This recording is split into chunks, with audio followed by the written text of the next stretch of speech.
All right, it's been 7 long years I've been waiting for this shoe. 7. And it retroed this year and I had no idea about it. Now when I show you this shoe, you guys are gonna be like, really? This is what you've been waiting for? But yeah, it is.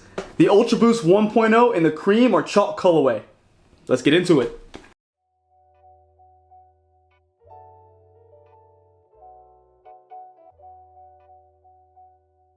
Hey, what's going on everybody? It's Mike from sneakerhistory.com and we are back with another video. Guys, thank you so much for joining.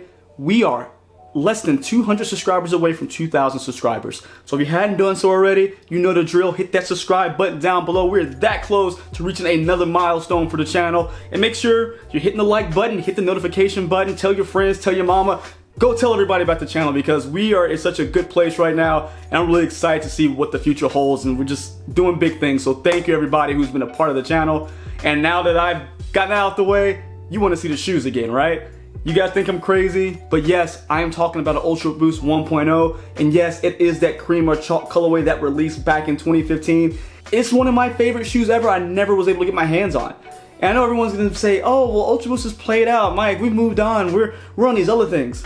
That's cool, you do you. I'm not coming to this video right now thinking it's gonna get 1,000,000 views. Well, I never got that. Or you know what I mean. This may not be for everybody, but guys, I told you, this is the people sneaker channel. So I'm talking about things that may not be in a hype cycle right now, may not be the latest and greatest, but god dog it, this one is perfect to me. The Ultraboost 1.0 is one of those perfect shoes. The Ultraboost in general is one of those sneakers. In most of the makeups, I can just keep buying over and over again. And this one had eluded me for 7 years. Now, it recently retroed and there was literally no real marketing behind it. I mean, I think Adidas should really push harder on those retros of the 1.0. They may not fly for shows immediately, but there is an audience for them. Trust me, I'm one of those individuals, Adidas. Listen, because this shoe is just timeless. It's one of those classics, and you can never go wrong with a nice, crisp pair of Ultraboost. Now, this one released back in 2015 initially, and I didn't know something I'm gonna read to you guys. I pulled up. I got these from GOAT. Like I was telling you guys before, I sold some stuff off to get some new stuff in, so really came out to about nothing when I bought them, so nice there. They're about 180 bucks for this recent release, about retail on the aftermarket, so not a bad buy if you want to. I'll put a link down below to the GOAT, of course. But so reading the 2015 description they have on here, it says, initially a friend of family's exclusive, the cream or chalk or talc colorway was first previewed by Kanye's barber, Ivan Jasper, via Instagram with hashtags, "You can't buy these, not for sale." Released in 2015, the colorway instantly sold out online, but a few pairs surfaced at both Undefeated and Need Supply in January and February of 2016 for restocks. Now, I knew when they released, I had no idea that they were initially thought to be a friends and family or very rare colorway. So that was actually news to me. I just knew that people loved the color. I had no idea about the Kanye/Kanye circle kind of, I guess, relationship. Although I knew the all-white pair, there's that picture, if I have it up there, I throw it up there. Before Kanye went absolutely, back crazy, completely, he was really one to really push the Ultraboost in popularity in the sense of the hype cycle, and really just from there, the Ultraboost has become both hype beasts, sneakerheads, and just really just normal everyday people kind of been a go-to shoe. I mean, guys, I still have my Ultraboost 1.0 from initial release. I mean, what was this? Manufacture date 10/15. Guys, I remember picking these up because initially I wanted this pair, went back, it was sold out, and got this pair. And I mean, I've been wearing it ever since. I mean, it's about on its last leg, but still kept it, and I have some different iterations which you guys see me review, of course. But it's just such a good shoe. Now, with the chalk colorway, it just plays off that off-white, that cream color that has been very popular in sneakers for the past almost 10 years, seems like. To not just be, oh, here's a pure white sneaker, it looks like a nurse shoe, or no offense to nurses, we associate all white shoes with nurse or hospital shoes. Now, the color, again, you're gonna have that cream/chalk color, all in the upper with the 1.0 knit pattern, which of course is prime knit. And I forgot how much that it almost has kind of a wool texture to it, a really soft, comfy texture to it. Unlike, I mean, look at the Ultraboost 2021 or Ultraboost 21. That one is very great for the gym performance, not as much for the casual wear. And you can tell a difference in the knit. It's a thinner knit, and it's just more for that, seem like the active lifestyle, more or less than just throwing them on with a pair of jeans or slacks, whatever that may be. Now, looking at the shoe though, there are little differences from the original 1.0 to this retro, and it's really just in one place. So if you look at the mudguard area, because it's still all the prime knit, it's a tighter knit to be a little bit more structurally sound, a little bit more durable. So we'll get some B-roll for you too, but you see how high the mud guard area is stitched up there. You get a lot of surface area covered by that tighter woven prime knit. But if you look at the original 1.0, it's maybe hard to see, guys, but if you look here, look how short the mudguard area is compared to the new one. You guys can see the difference there, hopefully. But very different, and that's not unheard of. When retros come out, they usually look to either change or improve some things, and it may not be a one-for-one makeup of the initial model. So I'm not mad at that. I actually like it a little better, because I was looking like, man, that is a small mudguard, and I think it just makes more sense to cover a little bit more surface area to make sure that you're kind of eliminating more of the snag from those wider, less tightly woven pieces of prime knit. Now, with that being said, you don't get much deviation there. Everything else is pretty much the same. Look at the pattern. You still have that 1.0 pattern. It's kind of hard to compare. Again, I'm gonna get you guys B-roll so we get some comparisons here. But you have the same pattern. You're gonna have the same type of laces here, and you're gonna have your Adidas tag that is done up, just kind of like a fuse panel right on top of the tongue. So same deal, no difference there. Tongue tags are still in the same place behind the sneaker, nothing special there. Just have the sizing tag and all that good stuff along with the production date. Now you will have a difference in the insoles. These are dirty insoles, guys. Oh yeah, I'm not taking those out, those are gross. Don't worry about those, just know that they're different. But now you have the kind of newer Boost branding they started using a few years back on there. But other than that, everything still seems to be, yeah, pretty much you know what, actually, hold on.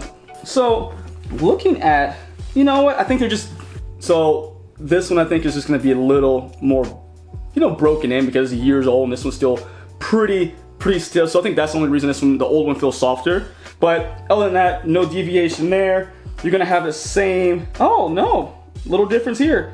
So the Strobel on the new pair only has one single window to see the Boost here. While if you look at the original, you see you have that electric green kind of web-like Strobel, so you can actually see all the Boosts going throughout the entire shoe.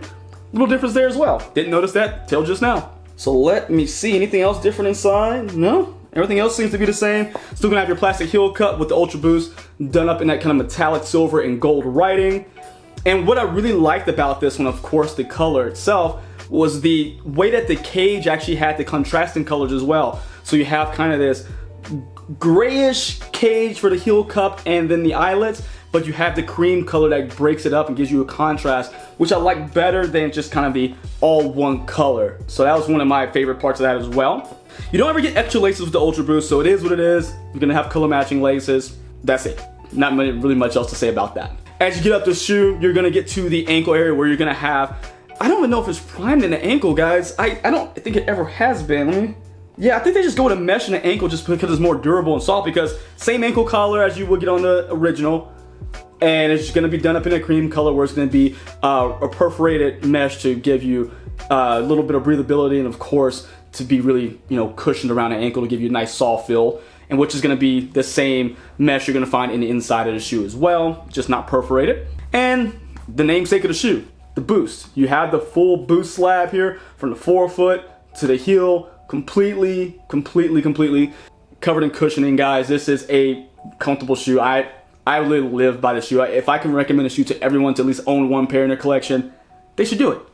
Now you're gonna have the little heel counter here on this side to provide some lateral security, so you're not just kind of rolling off the extra soft Boost. So it's done up in a white plastic there.